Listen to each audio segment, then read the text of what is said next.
And then we have observations of lynx actually fighting each other, where foresters were actually on the side of the road videotaping these lynx fighting each other, and they had no care in the world that people were there. This is Bob Duchesne's Wild Maine, and today I'm going to find out that just about everything I knew about the Canada lynx was wrong. I've only ever seen one. I was just above Cacadjo walking a logging road, and there was a lynx walking my way. My first impression, he's pretty tall. My second impression is he darted into the woods. He's pretty quick. Well, Jen Vachon is the Canada lynx specialist at the Maine Department of Inland Fisheries and Wildlife. A few weeks ago, she presented her studies to an enthralled audience at the Fields Pond Audubon Center in Holden. Up until I attended that show, I thought lynx were really rare, that they were very shy, that they were exceedingly tough. Boy, have I got a lot to learn. That'll be most of today's show, but first, I was up in Millinocket at the end of September for an exciting announcement about logging. We'll lead with that in a moment. Bob Duchesne's Wild Maine is brought to you by Hammond Lumber, Doors Equipment, Napa Auto Parts, EBS, and Supercuts in Bangor, Brewer, and Old Town.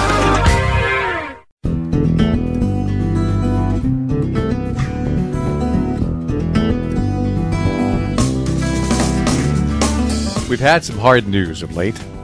At the end of September, paper mills in Lincoln and Old Town made back-to-back announcements of more paper-making jobs in jeopardy. For nearly 2 centuries, forest products have been the lifeblood of the northern Maine economy. So with this bad news as the backdrop, it was exciting to get some good news. Industries may be changing, but not all those logging jobs are going away. In fact, in these days of mechanized harvesting, we actually have to grow and train our workforce. There are not enough people to run skidders, feller bunchers, and other harvesting equipment, and those that are doing it average about 55 years old. So on the last day of September, the Professional Logging Contractors of Maine gathered stakeholders, community colleges, legislators, business development professionals, and the media under a tent in the pouring rain and divulged what was going on. Good morning. Welcome to rainy Millinocket.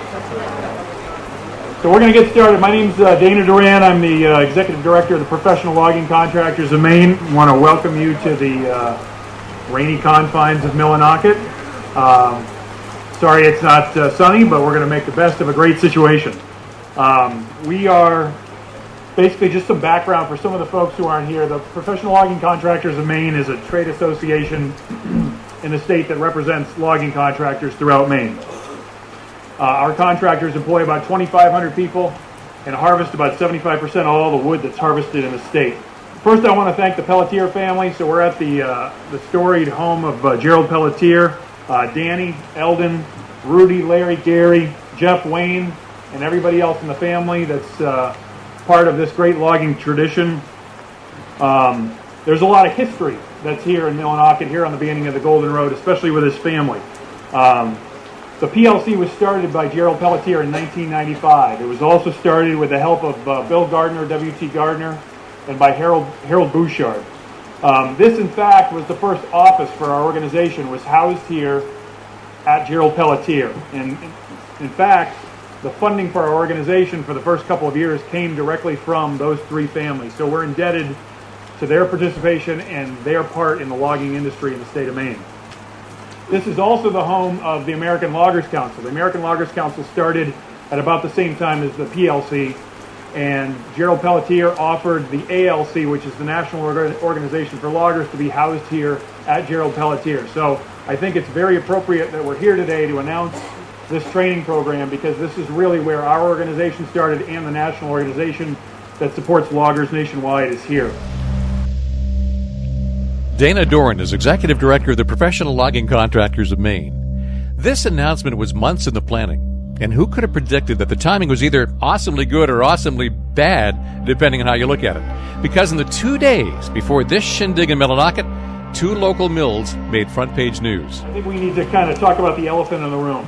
It's been a tough couple of days, couple of months for loggers and for the entire forest products industry in the state of Maine.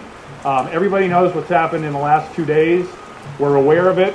We know about it. It's not a good time.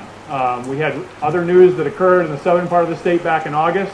It's nothing that this industry has not seen before, but I want to pass along a little story. So last week I was in California for American Loggers Council meetings. And I think we have a lot to be thankful for in this state. And loggers are going to get through this tough time, as is the industry, if we all stick together. But let me give you an example about California. So logging in California, they can only log 6 months a year. The regulations in California are such that they are only allowed to work 6 months of the year. Also, before you can harvest any timber in the state of California, you have to submit a plan to the state, and that process takes 6 months. So I just want to offer you that, because what we have in this state is actually pretty good, and I know we don't think that on a daily basis, and I know the tough times are getting us down right now, but we have a lot to be thankful for, and I think this is a beacon of hope to move us forward. A little background on the program that we're talking about today. Back in the summer of last year, our board members, who I recognized earlier, got together and said, we need a program. We need a program to train operators in this industry. The average age of a logging operator right now is about 55 years old. Some will say it's older than that. Some say a little younger. It doesn't matter. We are a graying, aging industry. The equipment that you're going to see today is the norm. It's been the norm for about the last 15 to 20 years. I think every contractor would have said, up until the last couple of days maybe, that they need operators to operate their equipment. They cannot find enough qualified operators. So last summer our board got together. I worked with them. They said, we need a training program for post-high school. And you're going to see some of our high school students are here today, and we want to make sure that they are part of this as we move forward, because they're crucial to the future of our operators. The students are from the Rumford area are here today. Students from Dyer Brook and Region 2 are here today from the logging programs. So we are so thankful to have them involved, because they are our future in this industry. So last summer we started talking about a program. And it's funny that it's only taken a year, but it tells you how dire straits we are in this industry to have qualified people. We have good jobs, good employment, high wages, salaries, benefits. Yes, they are long hours. It's a tough occupation. But for those who are willing to roll up their sleeves and do it, it is a great industry to be in, and we should be very proud of what we have and what we're going to do going forward. So this fall, we got together with the community colleges. We started talking to them. We said, we need a program. Can you help us with this? Tim Crowley, Joe Cassidy's who here, Tim Crowley from Northern Maine Community College, Joe Cassidy from Eastern Maine and Washington County Community Colleges, all came to a logging job on the Maddens back in December and spent some time getting to know who we are, what we do, what the needs are, and we started working on this. We then took this program that we started to develop and went to legislative leadership. We went to the speaker, we went to other members of the legislature, and we said, how can the legislature help us? And they put their best foot forward. And then finally, Caterpillar has stepped up. And we talked to Caterpillar, and they were more than willing to get involved. And so the story I'm trying to tell is that this is a very positive thing moving forward for our industry, because of all the people who are here today that are not only playing a role in getting this moving, but in playing a role going forward in creating future employees. The date was September 30th. It was torrential rain in Millinocket as this new job training program was being announced. But what exactly is this program, and where's the money coming from? More on that in a moment, and in about 10 minutes, all kinds of stuff I'll bet you did not know about the Canada Lynx. Jen Vashon of the Maine Department of Inland Fisheries and Wildlife will explain it all. This is Bob Duchesne's Wild Maine on Sports Radio 92.9, The Ticket.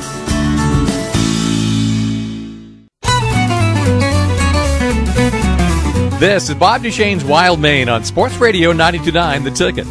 It's a fact of life in Maine. If you're out of the woods, hunting, fishing, recreating, you're running into loggers.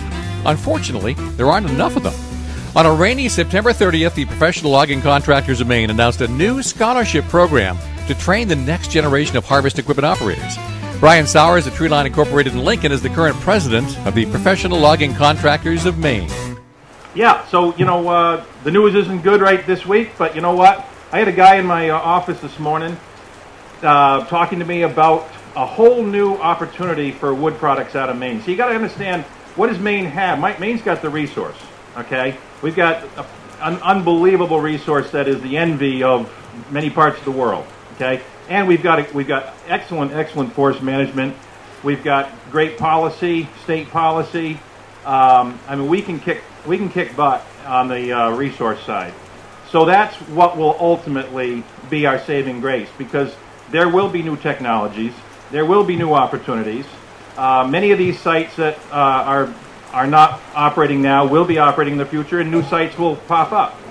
So the whole key is to keep this great workforce going. We have an unbelievably well-trained, they are getting older, but we have a really awesome workforce out there. The work ethic is second to none. I mean, I just am in awe of our people and what they do on a daily basis. So it really is a time of opportunity, and I'm really excited about the future. I'm definitely excited about what's going on today. So with that, the PLC is proud to announce that we will be funding 3 scholarships at $1,500 apiece. And so three candidates for the program will be assisted in that way, just directly from the PLC organization. There you go.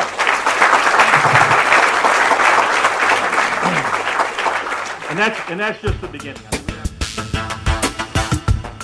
Okay, I know what you're thinking. Scholarships to train logging equipment is a great idea, and the industry itself is going to help make that possible. But train on what? That's the big part. Milton Cat and Caterpillar are kicking in $1.2 million in brand new equipment. When students learn the ropes on these bad boys, they can handle just about anything. Peter Collins of Milton Cat. I was just thinking, in the 1860s, Bangor was the largest lumber producer in the world. And somewhere shortly after that, a lot of the lumbermen left Maine because all the trees were cut. And so here we are 150 years later, and despite the news of this week, I think that this is an evolving business and things will change. I'm here representing Milton Cat and Caterpillar, and we wanted to state our support of the logging industry, and we believe in the vital role it plays in the economy of the region, and I'm really proud and excited to be part of this event. Eldon Pelletier is president of a famous logging family. Pelletier brothers were the guys featured on the Discovery Channel's reality show called American Loggers. They've been around a long time, and if anyone knows how bad the problem of not training the next generation of loggers is, it's these guys. Well, first of all, I want to thank everybody for being here, on a day like today. But that is probably true. It's the only thing that we can do today, so and that's why we get a pretty good crowd. No, I really am very excited about this program because for years now, we've been struggling to find young blood to do these jobs. Whenever, it's awful to say, but whenever you need somebody, for work, you almost have to go and steal them from somebody else. And that is not the way to run an operation, because all it does is start a war, try to take experienced people from other contractors and that. So there it is, a scholarship program at 3 Maine community colleges, paid for by the professional logging contractors of Maine, using over $1 million worth of equipment donated by Caterpillar, and all with the support of Maine state government. It takes a lot of teamwork and political cooperation to create jobs for the new economy. And jobs is something that Maine State Speaker of the House, Mark Eves, has been focused on.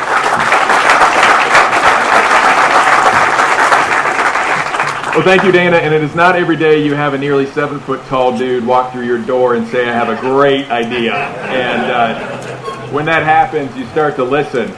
It also isn't every day that you have an idea like this with this training program, and the collaboration and coordination between industry, workers, students, and educational institutions that really bring together great ideas and good timing to create jobs and good paying jobs for an industry that needs workers.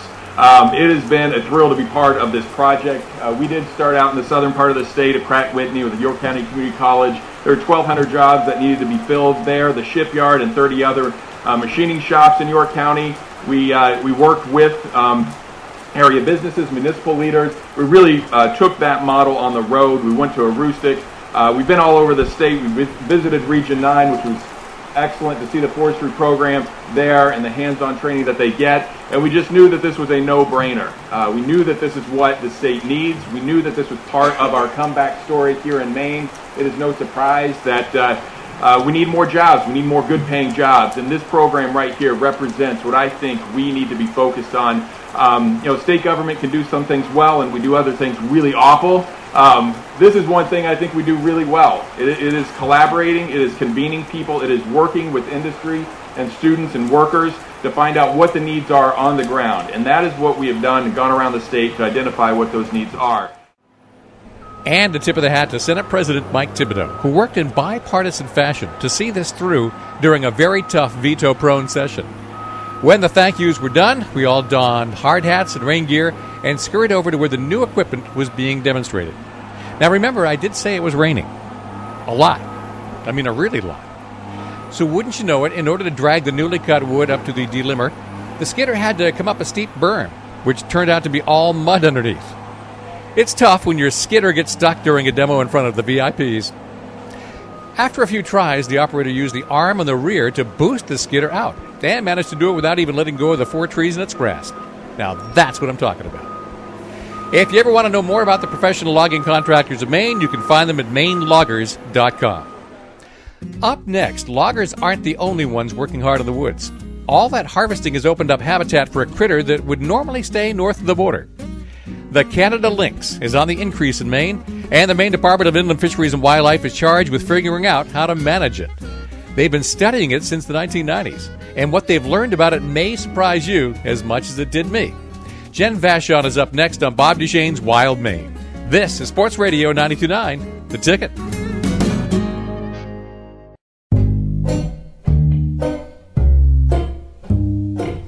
This is Bob Duchesne's Wild Maine, Saturday mornings at 9, Sunday mornings at 8, on Sports Radio 92.9, The Ticket.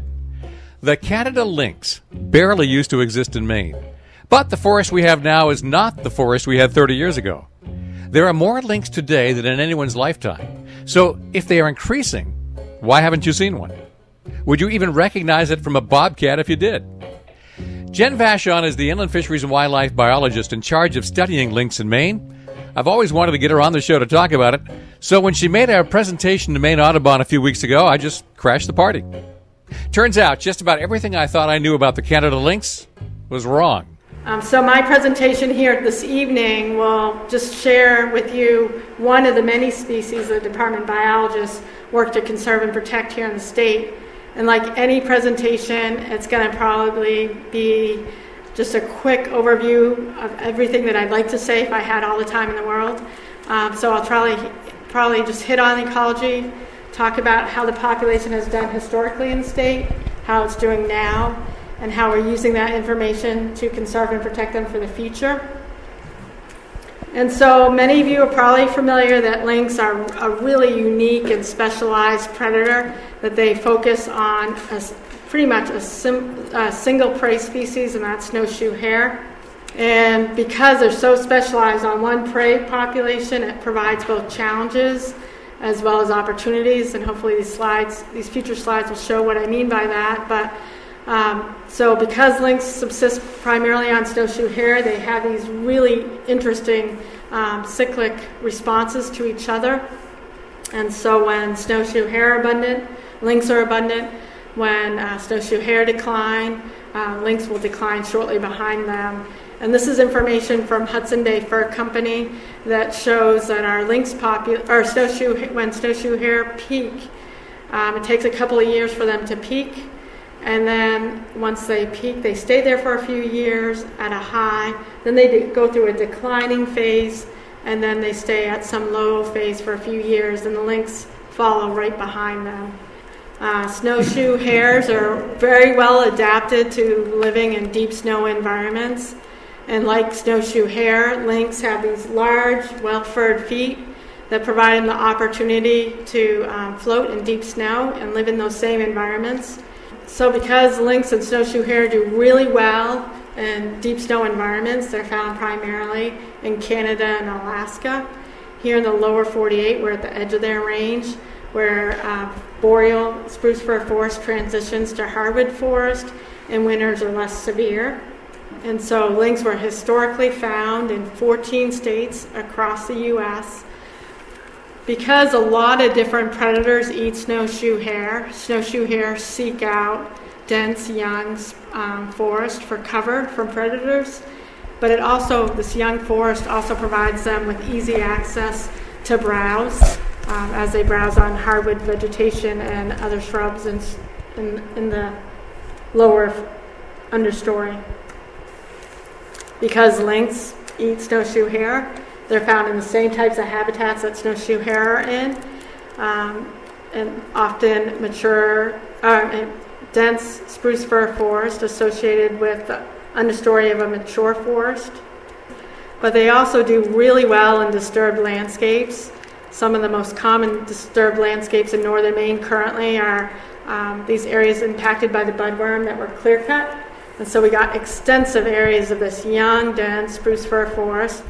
So that's part of the story. Maine's habitat has changed, partly due to normal wood harvesting, partly due to salvage harvesting after the last spruce budworm outbreak.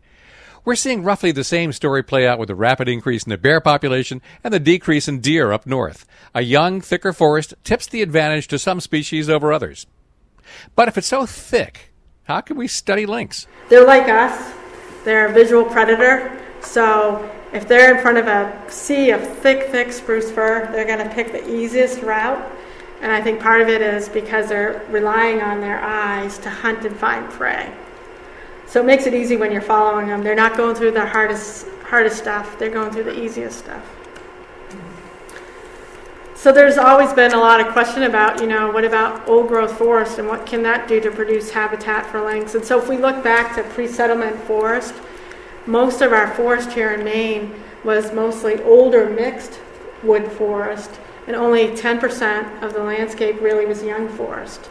And so what we can guess from that is that snowshoe hare habitat during pre-settlement times really existed in isolated patches that were created by trees dying and falling over, allowing light to hit the forest floor and allow regeneration to grow underneath.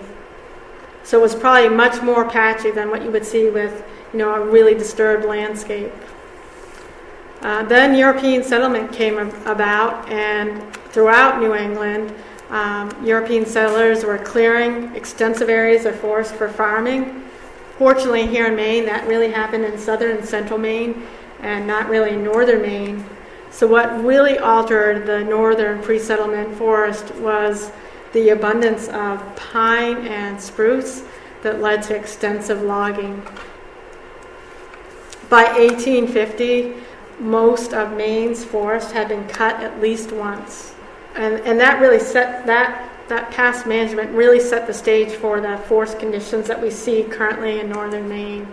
So what we know about lynx and snowshoe hare is they do really well in disturbed habitats. But it wasn't really until the mid-1900s, following decades of low demand for wood during the Depression and World War I and II, that we had an overabundance of mature spruce forest in northern Maine that was really susceptible to budworm, and it led to our first major outbreak. But our forest is quick to regrow, and so by the late 1970s, we had, again, an overabundance of mature spruce fir forest, which led to a record spruce budworm outbreak that we're seeing the benefits of today. So following that major budworm outbreak that occurred in the late 1970s, early 1980s, forest landowners responded by clear-cutting extensive areas to salvage dead and dying spruce and fir. And what that has done is 15 years later created just extensive areas of young, dense spruce fir forests in northern Maine that continue to exist today. So Maine spruce fir forest is often thought of as or referred to as the Acadian forest because it's that transition from our boreal spruce fir to our southern temperate deciduous forest. But what's also kind of unique about Maine is that we're the most forested state in the nation, and we have the greatest acreage of spruce fir forest as well. But what's interesting is that if you look at the distribution of lynx over time, it hasn't really changed that much, with the exception of eastern Maine. We're starting to see lynx in eastern Maine when historically they weren't very common there. And so the recent deep snow and bad winter conditions have led to them there. But lynx have great ability to travel extensive distances. And I didn't include a slide here, but we've had our lynx show up in the Gas Bay, lynx that we've radio collared on the very tip of the Gas Bay. We found them in eastern New Brunswick. We've also found them right on the other side of the border in Quebec. And so not only do we see some movements here in the state, but we see them back and forth into Canada. And it's not just young animals. We've seen adults that have bred and produced litters in Maine go into Canada. And so they're just really connected populations. You know, all these, they don't know boundaries. They just know where the habitat is, and they move where the habitat is. So we've got lynx now, and we always did. But the population increased dramatically after the 1970s. They're mostly up in the North Woods, but some seem to be moving into interior Washington County, around the Topsfield, Vascahegan area. We know they can travel long distances. So if we've got more, and they move around, why are these gray ghosts so hard to see? Let's start with a basic question. How many are there out there? That's next as Bob Duchesne's Wild Maine continues on Sports Radio 92.9, The Ticket. This is Sports Radio 92.9 The Ticket with Bob Duchesne's Wild Maine. Jen Vachon is a biologist with the Maine Department of Inland Fisheries and Wildlife. She's in charge of studying the Canada lynx in Maine, a gray ghost of the Maine woods that very few people actually see. Last month, she spilled the beans on what they've discovered so far, and some of it they never saw coming. Let's get back to that program that took place at the Fields Pond Audubon Center a few weeks ago. Jen Vachon. So based on what we know about past habitat and current habitat, and then what we've learned, and I'm going to show you in the next few slides what we've been doing to learn about the status of lynx in the state, we've estimated that prior to the budworm, there wasn't a lot of habitat. Remember, it was mostly mature spruce fir. That was a heyday for white-tailed deer in northern Maine. We had a lot of mature spruce fir forest. So it wasn't great for lynx back then. So based on our estimates of how much habitat was there in the 80s, there were likely less than 200 individuals in the state. As after the budworm hit and those stands began to regenerate by the mid-1990s, we estimate the habitat could have supported up to 500 individuals, but probably less than that. But by 2006, we had close to 1,000 adult lynx in northern and western Maine. And we're currently in the process of updating estimates. We did some surveys last winter, and we're going to continue to do surveys over the next few winters. But based on our first winter survey, we're finding lynx in more areas than we did in the early 2000s. So the population seems to be continuing to increase in response to a lot of habitat on the landscape. So how do we know how many lynx we have in the state? We were fortunate for 12 years to get to work in northern Maine and radio collar and track lynx. And so our study area was located in Clayton Lake. It was about 60 miles west of Ashland. We had to go through the North Maine Woods Gate there at mile 6 on the Realty Road and travel about 60 miles west. So we wanted to figure out if we had a resident population of lynx. Back in the early 2000s, lynx were going to be listed by the Fish and Wildlife Service as threatened or endangered. And so we wanted to know how the population was doing in the state of Maine. Did we have a resident breeding population, or did we just have these dispersers coming in from Canada? So we went out there and we were hoping to catch some lynx. We hoped we could catch 6, and as I alluded to earlier, by the end of 12 years, we radio collared 85 in just a 4-township area, 400 square kilometers, that's 10 square miles. So we used a variety of methods to catch them. We talked with researchers across North America to find out how do you catch these animals if they're there, so you can put collars on there. So they've used cage traps, and they used treeing dogs, as well as foothold traps. And so what we found is that in the winter, cage traps are really, really effective at catching lynx, but females were smart.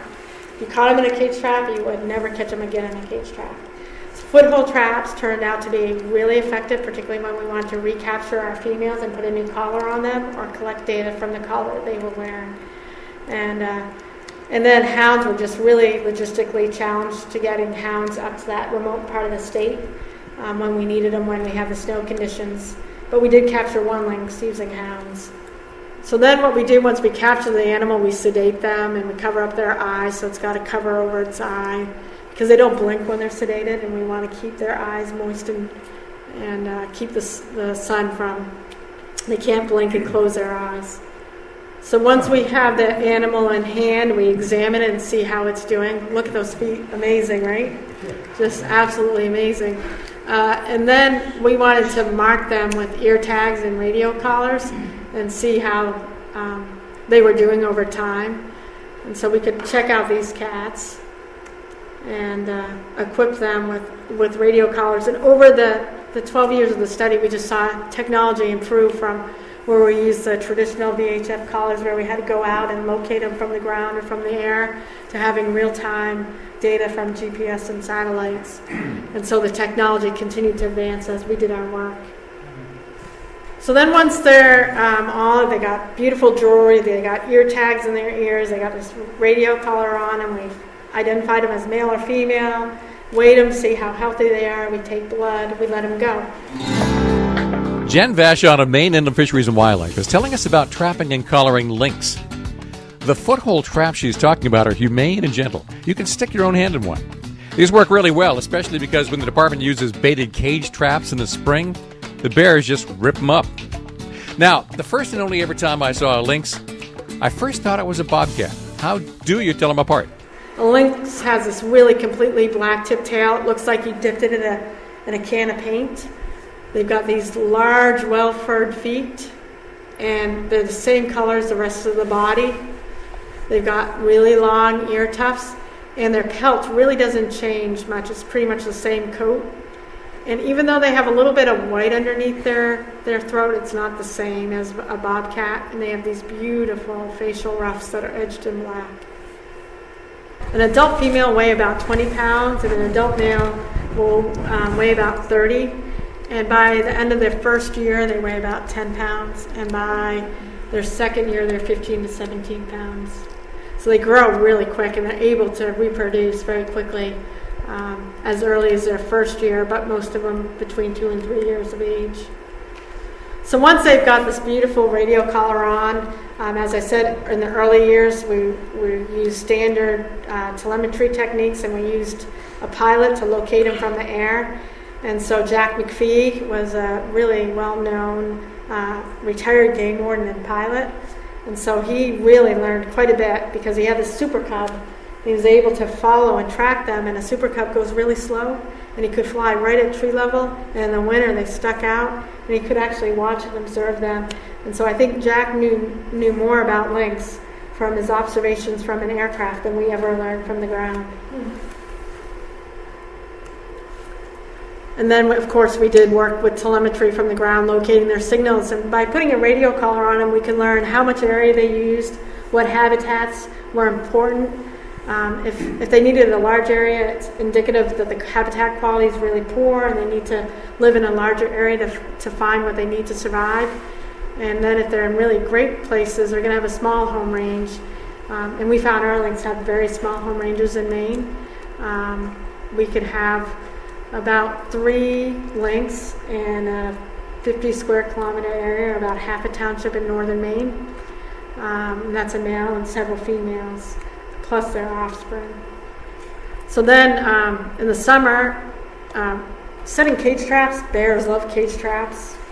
They destroy our cage traps, not a very effective tool in the summer. So we started using foothold traps, and they were really effective at catching lynx. And lynx are just behaviorally a calm animal. They're not like a lot of wildlife where they really tolerate people. I don't know how many people are familiar with the Realty Road in Aroostook County that runs across the state, but there's and it crosses the Allagash Wilderness Waterway at a place called the Musaskis Lake, and there's a bridge there that's popular among fishermen. And I've got a photograph, which I should have put in here, of a lynx crossing the bridge with people fishing on the bridge. And then we have observations of lynx actually fighting each other, where foresters were actually on the side of the road videotaping these lynx fighting each other, and they had no care in the world that people were there. And we've also had similar observations and videos from hunters that were out deer hunting or bird hunting that would come across a couple lynx on a trail, and they were so intent on interacting with each other they had no care that people were there.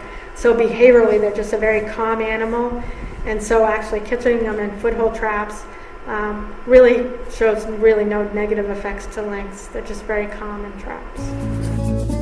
Well, there's one of my preconceived notions blown to smithereens. I've always thought of lynx as being ferocious, but they're actually pretty calm. I thought they were wary of humans, which is why we don't see them very often. Turns out they just don't care that much. That stands to reason since they aren't hunted in Maine now or have been in decades. It also turns out they're pretty good at making babies. So what's also really neat is these radio collars allow us to find out if they're reproducing young. And so in the spring they give birth to their kittens if they're successful producers. And so our pilot would get up an aircraft and he would locate these animals. And if the females had actually established a den and produced cubs or kittens, they would actually we get all these fixes in one spot.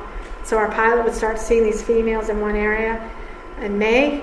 We'd wait about 4 weeks for the kittens to be a little older, but not old enough that they'd run off the den. And then we go in with telemetry equipment from the ground and locate the den. And interestingly, they often, den under some kind of, down log or vegetation that would provide some cover, but they weren't completely covered from the elements. But the female, after she gives birth, will actually go off and hunt. And so they often would place their dens in areas where there was a lot of snowshoe hare, so they could minimize their time away from the den. So what we would do is we go in with radio telemetry equipment. We would locate the female. She would often stay right on the den. So one person would try to go in as quietly as they could, and you can imagine that in thick regenerating spruce fir, trying to walk in and not make a sound. And we're people, right? We're clumsy. We get frustrated. We're cursing, getting swatted by branches, and then you throw in black flies. But we would go in one person at a time, try to locate the den, and if we were lucky, the female wouldn't hear us coming, and she would stay on the den, and as soon as we got close, she would jump off, and this is an example of mom just left the den, and the kittens aren't very happy. So normally they give birth to their kittens in May, but over the 12-year study, we had a female that apparently lost her kittens early enough that she went back into estrus, was able to breed and produce a litter of one kitten in August. But she was killed by a predator in November, so we weren't able to determine whether or not her kitten, born so late in the year, was able to survive the winter. But without her mother, we suspect it didn't. Where maybe a kitten born in May, because they would have been weaned, would have survived. So over the course of a 12-year telemetry study, we equipped 86 lynx with radio collars. We observed 37 litters and 101 kittens, so a very, very productive population. Most of our females in the early part of the study produced litters. Litters were really large, 4 and 5 kittens. Most kittens survived for a brief 3-year period. We saw lower hair densities and few females produced kittens, but interestingly, of those females that did produce kittens, the kittens survived. So even though production was declined, there was still enough snowshoe hares out that those kittens were able to survive. And then a few years later, things improved, and all of our females produced litters, and all the kittens continued to survive. And then our study ended. You're listening to Jen Vachon on Bob Duchesne's Wild Maine. She's the IFW biologist who focuses on the elusive Canada lynx. She gave this presentation at Fields Pond Audubon Center recently. Stand by, she is about to explode another one of my misconceptions. I always thought that in the absence of mountain lions in the state, the Canada lynx was the most fearsome predator out there and nothing would mess with it. I'd be wrong. In fact, until this study, nobody knew. This is Sports Radio 92.9, The Ticket. Welcome back to Bob Duchesne's Wild Maine on Sports Radio 92.9, The Ticket. Jen Vachon studies the Canada lynx for the Maine Department of Inland Fisheries and Wildlife. She's telling us about it at Fields Pond Audubon Center, a presentation that took place a few weeks ago. Earlier in the program, she mentioned that some of their study lynx were killed by predators. Now, I spent the next few minutes wondering, what the heck tangles with a lynx? I did not see this coming. Predation and starvation were the leading source of mortality for our lynx. We were really astonished to learn that predation by fisher was documented in every case of predation. Every single one. We're working on a publication now. And what we found is predation often occurred during a storm event, often occurred in mature conifer, often when the lynx was in a bed. So what we speculate, it would have been nice to have had a camera on these collars, is that the lynx is laying down, waiting out a storm. Probably the fisher, being arboreal, is up in the canopy. They're very territorial. They don't tolerate much in their home range. And there's a sleeping lynx below. And what we found is it was a quick death. They grab them by the neck and just bite them a few times, massive hemorrhaging. There's no sign of struggle. They're dead very quick. And then what they would often do was go and cache them. And then if we got there quick enough, we could recover the lynx. But sometimes we'd get there and they'd actually fed on them. But starvation was the second most common source of mortality. And we learned that why they were succumbing to starvation was they had lungworm infestations that caused them to have emphysema. And so when lungworm loads got so high, they would actually be coughing up the lungworms and not able to chase and catch their prey.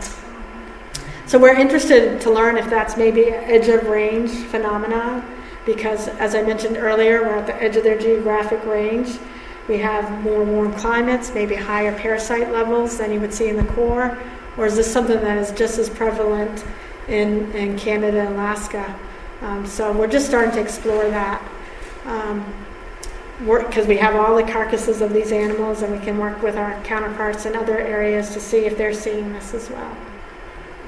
Interestingly, in the early part of the study, most of our predation was on females. We were suspecting it was because they were often with offspring and maybe more focused on protecting their offspring. But as the study progressed, we were seeing even adult males killed by fisher. In other parts of their range, it's mountain lions, wolves, other lynx. So we felt if we were going to see predation here in Maine, it might be coyotes, potentially bobcats, and maybe other lynx. So we were very surprised by fisher. Here's a brief history of lynx in the state. They were protected from harvest starting in 1967. Prior to that, you could harvest lynx in Maine. So we've been really actively protecting lynx for a long time here in the state. They were listed as a species of special concern in 1994. That really just identifies we don't know enough about the species, determine what we should, if we should elevate them to state listed.